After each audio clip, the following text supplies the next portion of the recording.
연기가 피어오르고 심판당한 것을 두 눈으로 어떻게 했어요? 확인했죠. 목도했어요. 그리고 하나님의 심판은 엄중한 가운데 이루어진 모습을 아브라함이 확인합니다. 이 네 사람의 등장인물이 나오는데 그 네 사람의 태도가 굉장히 중요합니다. 첫 번째, 우리 지난 시간에 살펴봤는데 롯은 심판을 앞둔 긴박한 상황 속에서 어떠함을 보였죠? 지체함을 보였어요. 왜 지체했을까요, 롯이? 자, 첫 번째, 결단이 서지 않아서. 두 번째, 세상에 아직도 미련이 있어서. 여기서 세상이라 하면 바로 자신이 터를 다지고 기존에 쌓아왔던 모든 것을 누리던 소돔 땅, 그 소돔에 대해서 미련을 보였다라고 말씀을 드렸죠. 그래서 여기서 롯의 어떤 모습을 우리가 단편적으로 한 단면을 보게 되냐면 롯의 신앙의 단면을 보게 됩니다. 롯의 신앙은 어떤 신앙이었죠?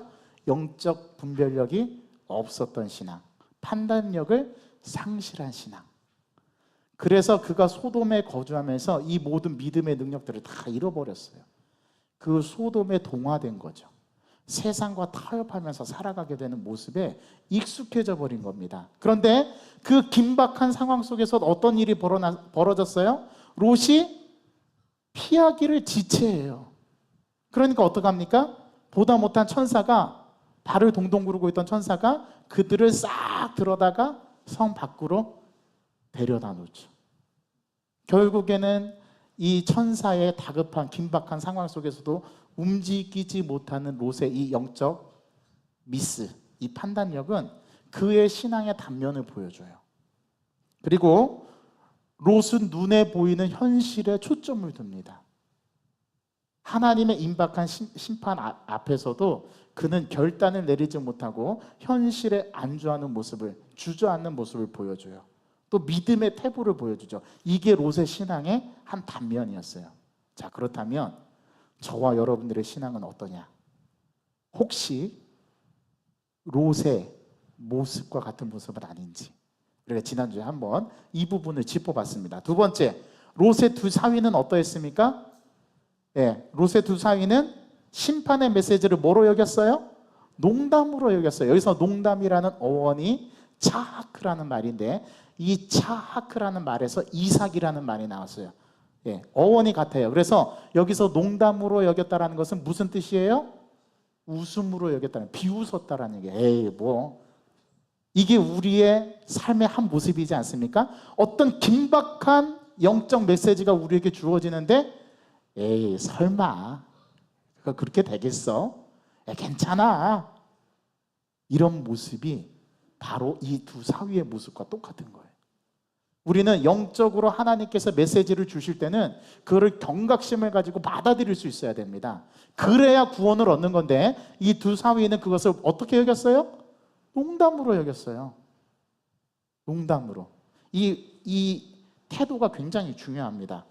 그러니까 이 사위는 롯이 하는 말에 대해서 뭐가 없었어요? 신뢰가 없었던 거예요. 이게 롯의 또 한 면의 단면이죠. 사위에게 신임을 주지 못했어요. 그가 얼마나 신앙으로서 많이 떨어져 있는가를 이 한 단면이 보여줍니다. 그러니까 저와 여러분들도 신앙에서 떨어지지 않도록 부단히 노력해야 돼요. 자꾸 우리의 삶을 하나님의 영과 연결을 시켜서 하나님께서 나에게 이 삶 속에서 일어나는 일들을 왜 주실까? 거기에서 의미를 찾고 영적인 메시지를 캐치해서 하나님께서 나에게 원하시고 바라시는 게 이 모습이 아닐까를 늘 염두에 둬야 한다는 겁니다. 자, 세 번째, 어떤 인물이 있었죠? 롯의 아내가 있었습니다. 자, 롯의 아내는 어떻게 했어요? 천사의 말을 무시하고 도망가다가 뒤를 돌아봤어요. 뒤를 안 돌아봤으면 구원을 받을 수 있었을 텐데, 심판을 면할 수 있었을 텐데, 이 아내가 롯의 아내가 뒤를 돌아다보는 동시에 뭐가 되었습니까? 소금 기둥이 되었습니다. 여러분, 뒤를 돌아본다는 영적인 의미가 뭐겠어요? 자신의 과거를 돌아보고 세상의 미련을 아직도 떨쳐버리지 못했다는 거죠. 이것은 누구의 모습과 같습니까? 롯의 모습과 같아요. 남편의 모습과 같아요. 자신의 뒤에서 잡아끄는 힘에 뭐한 겁니까? 굴복된 거예요. 뒤에서 잡아끄는 힘이 뭐죠? 세상의 안락함, 소돔의 평안함, 그가 그 땅에서 누리고 살았던 삶의 지위, 명예, 그 다음에 부. 왜냐하면 롯이 그 소돔 땅의 유지였거든요. 그래서 성문 앞에서 백성들을 심판하고 백성들을 판단해주는 그런 역할, 유지의 역할을 했었어요. 롯의 아내는 그 위치에 있었단 말이죠. 그의 두 딸도. 그래서 그 두 딸도 그 소돔 땅에 거하는 사위들이, 짝지어놓은 사위들이 있었다 라고까지 성경은 우리에게 가르쳐 줍니다. 그런데 그 자신의 뒤에서 잡아끄는 그 힘에 굴복해버린 거예요. 뒤를 돌아보지 말라고 천사가 이 다급한 경우에 구원의 길을 알려줬으면 그 구원의 길을 뒤도 돌아보지 말고 걸어가야 하는데, 롯의 아내는 뒤를 돌아다 봤어요. 여기서 세상은 이렇게 하나님께로 가지 못하게 강력하게 우리를 발목을 붙잡는 힘이 있다라는 것. 제가 이것을 죄의 세력에 비유했죠. 죄라는 놈은 우리가 하나님 앞에 가까이 가는 것을 가지 못하게 자꾸 뒤에서 나를 잡아 끄는 힘입니다. 자, 신앙적으로 볼 때 우리는 하나님께로 가고자 하는 의지가 있어요. 하나님을 만나고 싶어하는 열망도 있어요. 기도하고 어떻게 해서든지 하나님과 연결된 삶을 살려고 우리는 노력해요. 그 노력만큼 우리를 뒤에서 유혹하고 잡아끌고 하나님께 나아가지 못하도록 그 반대적으로 우리를 잡아끄는 힘이 있습니다. 그게 뭐라고요? 죄의 유혹. 이것을 뿌리칠 수 있어야 되는데 이것을 뿌리치지 못하면 우리도 어떻게 되는 거예요? 뒤를 돌아보는 거예요. 그러면 우리에게 놓여졌던 구원의 길에서 이탈하게 됩니다. 그 자리에서 즉각적으로 소금 기둥이 되어버립니다. 저와 여러분들은 이 자리에 가지 않기를 주님의 이름으로 간절히 소망합니다. 소돔에 대한 애착과 미련이 그녀로 하여금 뭐에 이르게 된 거예요? 소금 기둥, 즉 죽음에 이르게 된 거예요. 그래서 그녀는 구원받지 못했어요. 이게 롯의 아내의 단면. 자, 저와 여러분들은 어떤 모습입니까? 여러분 아직도 세상에 미련이 있으세요? 예, 미련이 있나 봐요. 대답을 안 하시는 겁니까? 오늘 이 롯의 아내의 모습을 보고 교훈을 얻으시길 바랍니다. 네 번째는 누구였습니까? 아브라함이었죠. 여러분 아브라함의 태도는 어떻겠나요? 아침에 일찍 일어나 여호와 앞에 섰던 곳에서 소돔과 고모라 땅을 어떻게 합니까? 눈으로 바라봅니다. 여러분 어디를 바라보느냐가 중요해요. 아브라함은 하나님께서 그에게 미리 예고하셨던 그 일이 이루어지는가 이루어지지 않는가를 어떻게 했어요? 눈으로 확인하려 했어요. 이게 믿는 자의 태도입니다. 우리는 보는 것이 굉장히 중요해요. 어디를 보느냐에 따라서 우리의 지향점도 달라지고 우리가 추구하는 삶의 모습도 달라집니다. 저와 여러분들은 어디를 향해 지금 바라보고 있습니까? 저와 여러분들이 바라야 할 곳은 땅이 아닙니다. 어디라고요? 위에요. 그래서 에베소서 3장 1절 위의 것을 찾으라 말씀하잖아요.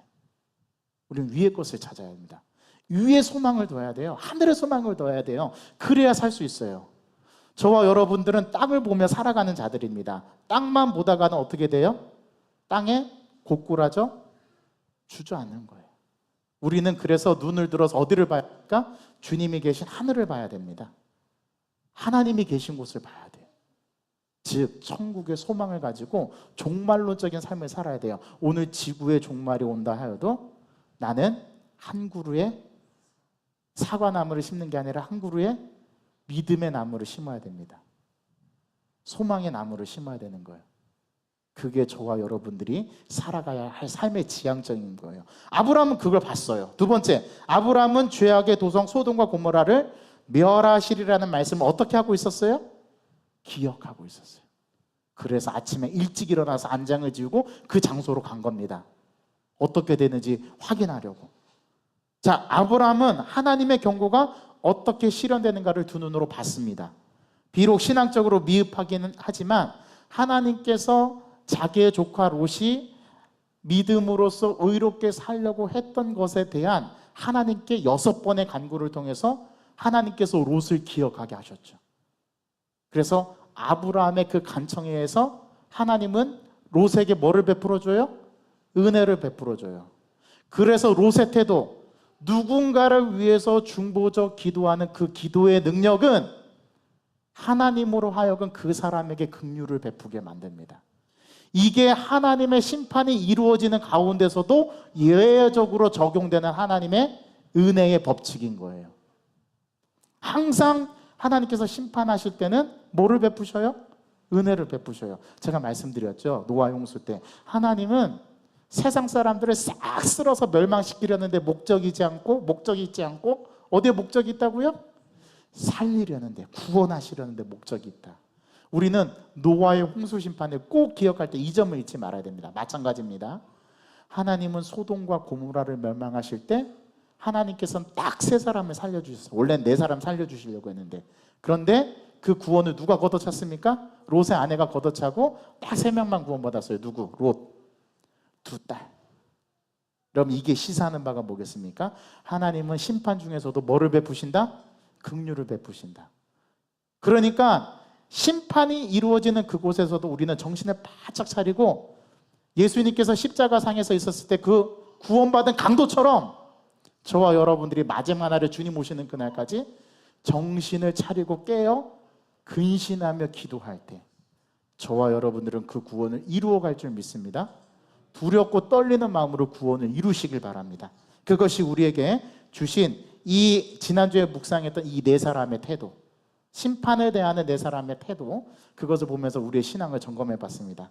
자, 지난주에 소돔과 고모라를 멸망하시는 그 이야기를 통해서 우리는 두 가지를 기억할 수 있습니다. 첫 번째, 따라해 주십시오. 하나님의 심판은 반드시 성취된다. 그러나 중보적 기도는 그 심판 가운데서도 하나님의 은혜와 자비를 보게 한다. 여러분, 이걸 잊지 마십시오. 여러분들이 기도하면 심판 가운데 놓여져 있는 사람도 하나님께서 자비를 베푸셔서 그 사람에게 구원의 은혜를 주실 줄 믿습니다. 자, 그러면 여러분께 물어볼게요. 기도해야 돼요? 말아야 돼요? 해야 합니다. 여기에 우리의 중보적 기도의 사명이 있는 거예요. 그러니까 여러분 주위에 기도가 필요한 사람들이 있어요? 없어요? 있어요. 있어요. 그렇죠, 장로님? 있습니다. 기도해 주셔야 됩니다. 아, 목사님, 저는 기도할 사람이 없어요. 저 그럼 부탁드릴게요. 저를 위해서 기도해 주세요. 저를 위해서 기도해 주시기 바랍니다. 여러분, 분명 있습니다. 내가 애달픈 영혼을 가지고 마음을 가지고 기도해야 될 사람이 있어요. 없으면 여러분 자녀를 위해서 기도하세요. 없으면 우리 교회 다음 세대를 위해서 기도하세요. 없으면 우리 부모 세대를 위해서 기도하세요. 제가 이번에 딕시스 컨퍼런스 가서 딱 한 가지 깨우친 게 있습니다. 자, 첫 번째, 담임 목사는 목회 철학이 분명해야 된다. 저 그거 하나 깨달았고요. 두 번째, 다음 세대가 문제가 아니다. 지금 부모 세대가 문제. 그거 하나 깨닫고 왔어요. 아, 부모 세대가 문제구나. 다음 세대를 생각할 게 아니라 지금 저와 여기 앉아있는 이 부모 세대, 조금 더 심각하게 말해볼까? 우리 조부모 세대. 조부모 세대가 문제입니다. 조부모 세대를 제자 삼아야 돼요. 그래야 자녀를 제자 삼을 수 있어요. 저 거기에 큰 충격을 받았어요. 도전이었어요. 제가 얼굴이 빛이 납니다, 지금. 제 눈에서 레이저가 날 겁니다. 저와 눈이 마주치는 분들은 레이저를 받으시기 바랍니다. 자, 하나님의 심판은 반드시 성취됩니다. 그러나 중보적 기도는 하나님의 은혜를 이끌어내요. 자, 따라해 주십시오. 하나님의 구원은 하나님의 공의와 자비하심에 근거한 것이지 인간의 의에 달려있는 것이 아니다. 자, 여러분, 구원은 전적으로 누구에게 달려있습니까? 하나님께 있는 겁니다. 우리의 공로로, 우리의 의지로, 내가 행한 의로 구원받을 수 없어요. 구원은 누구에게 오는 겁니까? 하나님께로부터 오는 겁니다. 이스라엘 백성들이 전투하러 나갈 때에 하나님께서 하신 중요한 말씀이 있습니다. 전쟁의 승리는 인원수에 있지 않고 누구에게 있다고요? 하나님께 있다. 그래서 전쟁은 누구에게 속한 거예요? 하나님께 속한 거예요. 여러분, 교회의 부흥도 누가 주십니까? 하나님이 주십니다. 그러니까 교회의 부흥을 위해서 누구에게 간구해야 돼요? 하나님께 간구해야 되는 거예요. 우리는 이 사실을 지난주 말씀의 본문을 통해서 우리가 한번 깊이 있게 들여다봤습니다. 자, 그렇다면 오늘 19장에 남은 본문, 자, 우리가 함께 보겠습니다. 19장 30절에서 38절의 말씀. 자, 오늘 이 말씀의 내용이 뭔 것 같아요, 여러분? 모압과 암몬의 기원이죠, 조상. 모압과 암몬 족속은 성경에서 어떻게 생겨나게 되었는가? 자, 어떻게 생겨나게 되었어요? 정답은 롯과 두 딸들에 의해서. 자, 그런데 묻습니다. 방법이 정상적이에요? 비정상적이에요? 비정상적이죠. 우리가 오늘 말씀에서 먼저 그걸 생각해 봐야 합니다. 자, 오늘 말씀에 보니까 롯과 그의 두 딸이 소알에서 동굴로 도망친 그 이야기가 오늘 본문에 등장을 하는데요. 오늘 본문 첫 절에서는 롯이 그 소알 성에서 나와서 어디로 도망했다고 합니까? 예, 산으로 도망했다고 그랬죠. 그래서 동굴로 숨어 들어갑니다. 자, 오늘 본문은 롯에 관한 마지막 이야기예요. 이제 이 19장이 지나면 롯은 등장하지 않아요. 롯이 어디에서부터 나왔냐면 12장부터 등장했죠.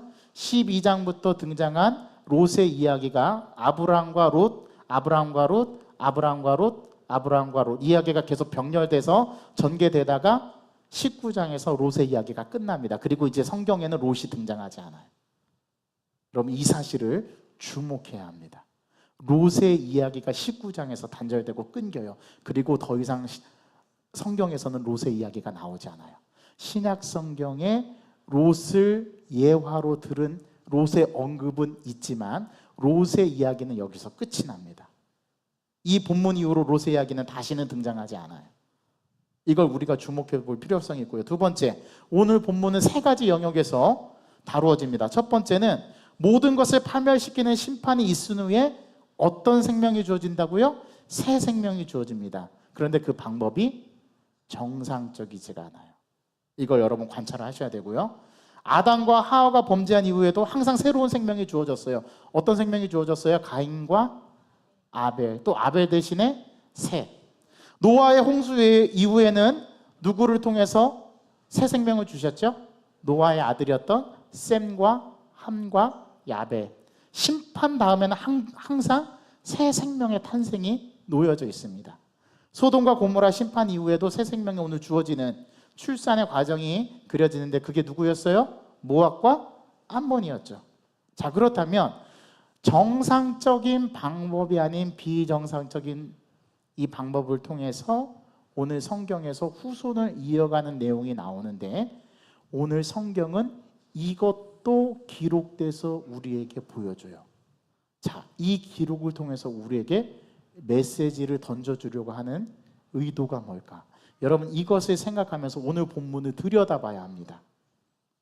자, 두 번째, 이스라엘 주변 나라들이 모압과 암몬의 기원에 대한 인과론적인 설명이 오늘 등장하죠. 자, 그런데 그 인과론적인 설명이 분명히 잘못된 방법이에요. 자, 요거를 다른 말로 하면 인간적인 방법, 육적인 방법, 세상적인 방법으로 하나님의 영적인 문제를 풀어가려고 하면 반드시 뭐가 발생한다? 문제가 발생한다. 오늘 그 첫 번째 메시지를 우리에게 던져줍니다. 세 번째, 아브람과 롯은 경쟁 관계에 있어요. 자, 그렇죠? 자, 13장에서 땅 때문에 다투잖아요. 그때 아브람이 롯에게 제안하죠. 롯이 선택을 합니다. 어떤 쪽을 선택합니까? 눈에 보이는 땅을 선택해요. 그게 어디였어요? 요단 동편이었죠. 푸른 초장과 물이 가득한 그 땅을 보고 롯이 선택을 했는데 그 땅이 선택한 땅이 어디였어요? 하필이면 소돔과 고모라였네요. 그리고 아브라함이 선택한 곳은 서쪽에 있는 어디 땅이었어요? 헤브론이었어요. 이 헤브론은 나중에 다윗이 이스라엘 왕으로 등극하는 장소가 됩니다. 왕위를 이어받는 장소가 바로 헤브론이에요. 헤브론은 영적인 사람들의 상징적인 장소고 소돔과 고모라는 육적인 사람, 세상의 사람, 멸망당하는 대표성을 지닌 상징적인 의미를 지닌 장소가 소돔과 고모라입니다. 그러한 세 가지 영역에서 우리가 오늘 본문 말씀을 들여다봐야 돼요. 자, 오늘 이 본문 말씀이 우리의 삶에서 어떤 의미가 있는가를 여러분들이 함께 잘 깨우쳐야 합니다. 자, 오늘 롯의 마지막 이야기를 한번 들여다봅시다. 자, 오늘 첫 번째, 롯이 도망한 곳이 어디였어요? 소알이었죠. 소알의 뜻은 뭡니까? 예, 작은 성읍이라는 뜻입니다. 자, 이 성읍으로 도망하게 된 이유가 뭐예요?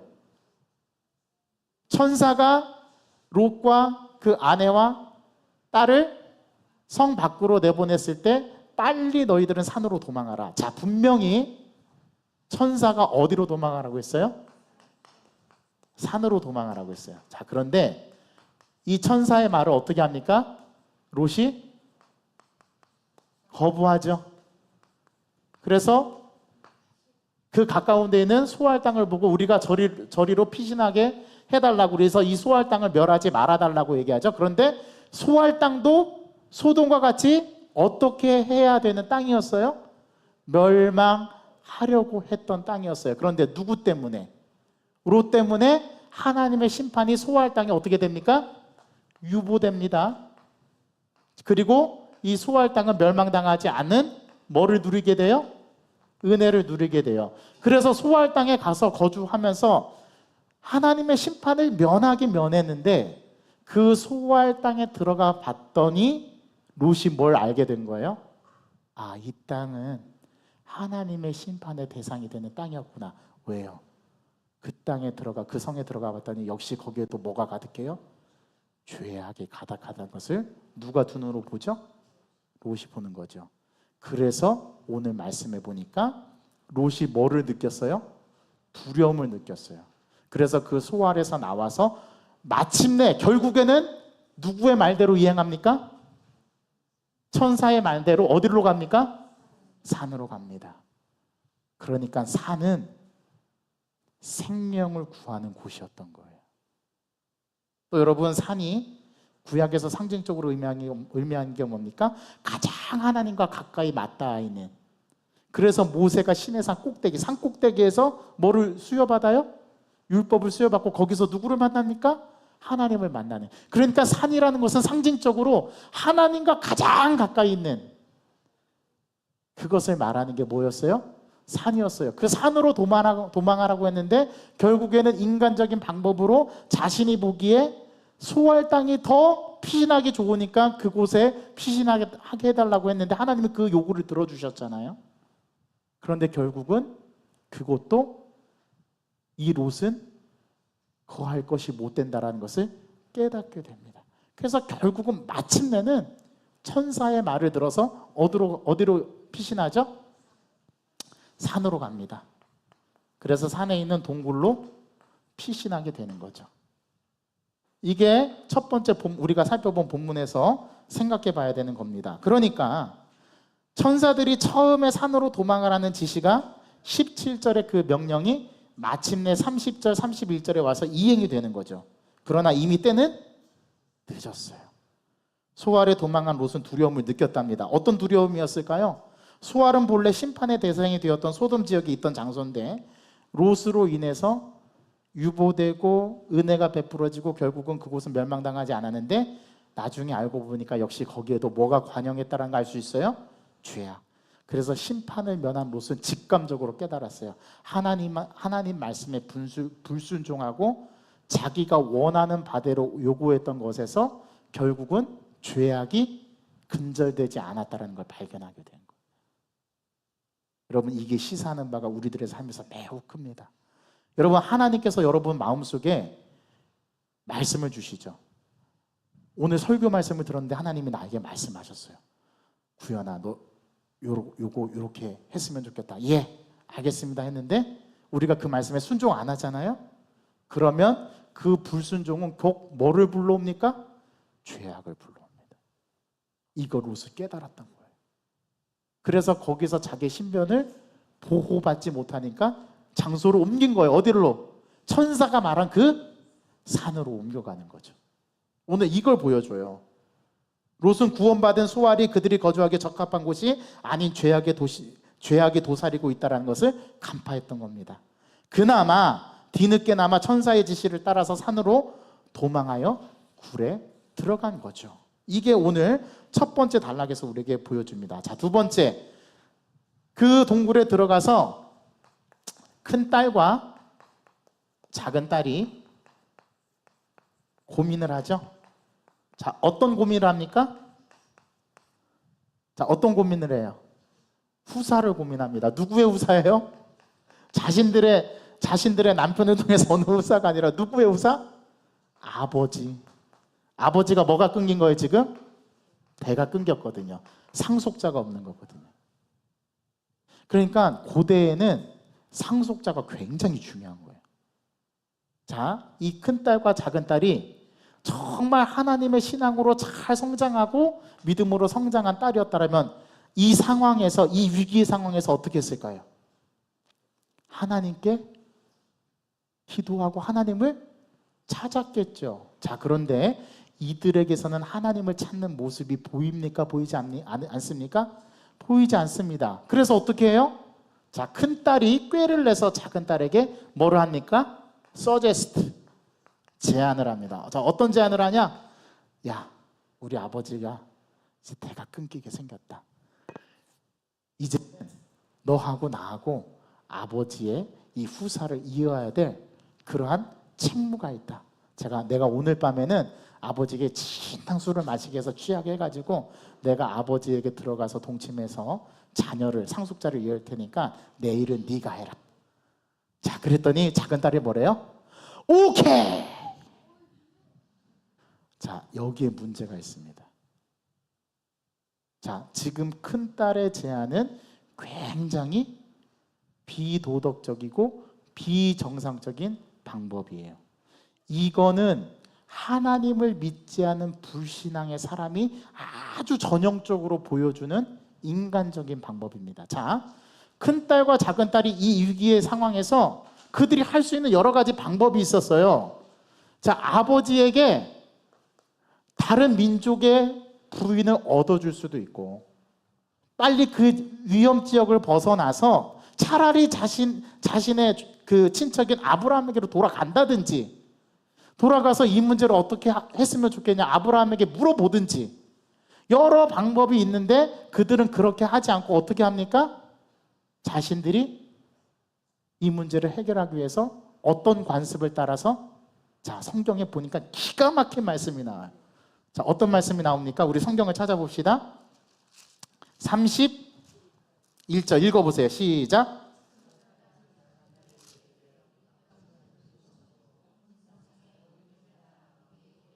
자, 그렇습니다.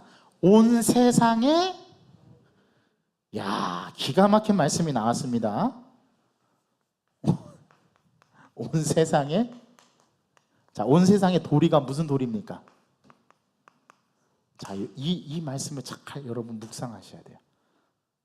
자, 오늘 분명히 큰딸이 서제스트를 하는데, 제안을 하는데, 문제가 뭐냐면 자기네들은 잘못이 없대요.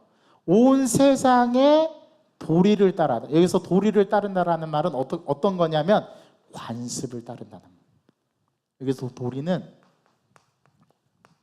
관습이에요. 자, 그럼 무슨 관습입니까? 어디 땅의 관습이에요? 소돔 땅. 그러면 역시 큰딸과 작은딸은 지금 어디에 젖어 있어요? 소돔 문화에 젖어 있는 거예요. 아직도 그들은 이 긴박한 심판을 면했는데도 여전히 어디에 머물러 있어요? 소돔에 머물러 있어요. 이게 기가 막힌 겁니다. 그들이 제안한 방법은 세상의 도리를 따르는 건데, 즉 소돔 땅의 도리를 따르고 그들의 관습을 따르는 건데 근친상간입니다. 자, 이거는 아버지가 딸을 성폭행한 게 아니라 딸이 아버지를 성폭행해 버렸어요. 역으로. 이게 소돔의 죄악이에요.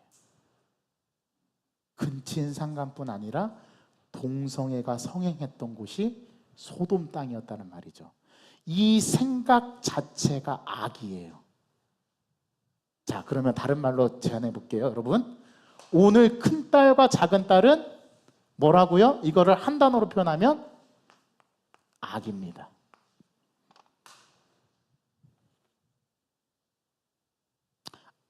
악은 악에서 나와요. 선은 선에서 나와요. 콩 심은 데 콩나고 팥 심은 데 팥 나는 법이에요. 요즘엔 유전자학이 하도 발달해서 콩 심은 데 팥이 나요. 말도 안 되죠. 네. 속담이 바뀌어야 되는 시점이 왔어요. 콩 심은 데 팥이 날 수 있다. 여러분, 이제 절대적인 가치가 무너지는 시대, 상대화되는 시대, 저와 여러분들이 가치와 혼란을 겪는 시대를 살아가고 있어요. 이런 가운데 우리가 붙잡아야 될 거는 말씀의 기준밖에 없습니다. 큰딸이 작은딸에게 재 하나 써졌을 때는 악입니다. 맞죠? 악을 피해서 도망와서 악의 심판을 면했는데 그 악한 자체가 그대로 딸에게 남아있어요. 하나님은 이들에게 긍휼을 베푸시고 구원을 베푸셨으면 이들이 심판 후에 한 일은 또 악입니다. 그래서 성경은 말합니다. 사람들이 항상 생각하는 것이 어떻다고요? 악하다. 그럼 우리는 이걸 잊어버리면 안 돼요. 그래서 오늘 세상의 도리를 따라서 자, 큰딸이 먼저 아버지에게 진탕수를 마시고 나서 동침해서 임신을 합니다. 둘째 딸도 그렇게 해서 임신을 하죠. 이게 큰딸의 악이었어요. 자, 그러면 한 가지를 더 생각해야 돼요. 세 번째, 누구요? 롯. 그럼 롯은 뭐 했나요? 자기 딸이 자기에게 진탕수를 마시면은 여기서 딱 느낌이 와야죠. 하나님을 두려워하고 하나님을 알고 신앙으로 그가 믿음 생활을 잘 이어왔다면 이 영적인 의미를 간파했을 거예요. 그런데 아브라함은 이거를 분별하지를 못합니다. 이미 영적으로 분별력을 잃어버렸어요. 그리고 자기 딸이 자기 옆에 눕고 일어나는 것을 오늘 말씀해 보니까 뭐래요? 알지 못했다. 몰랐다. 그럼 이게 말이 됩니까?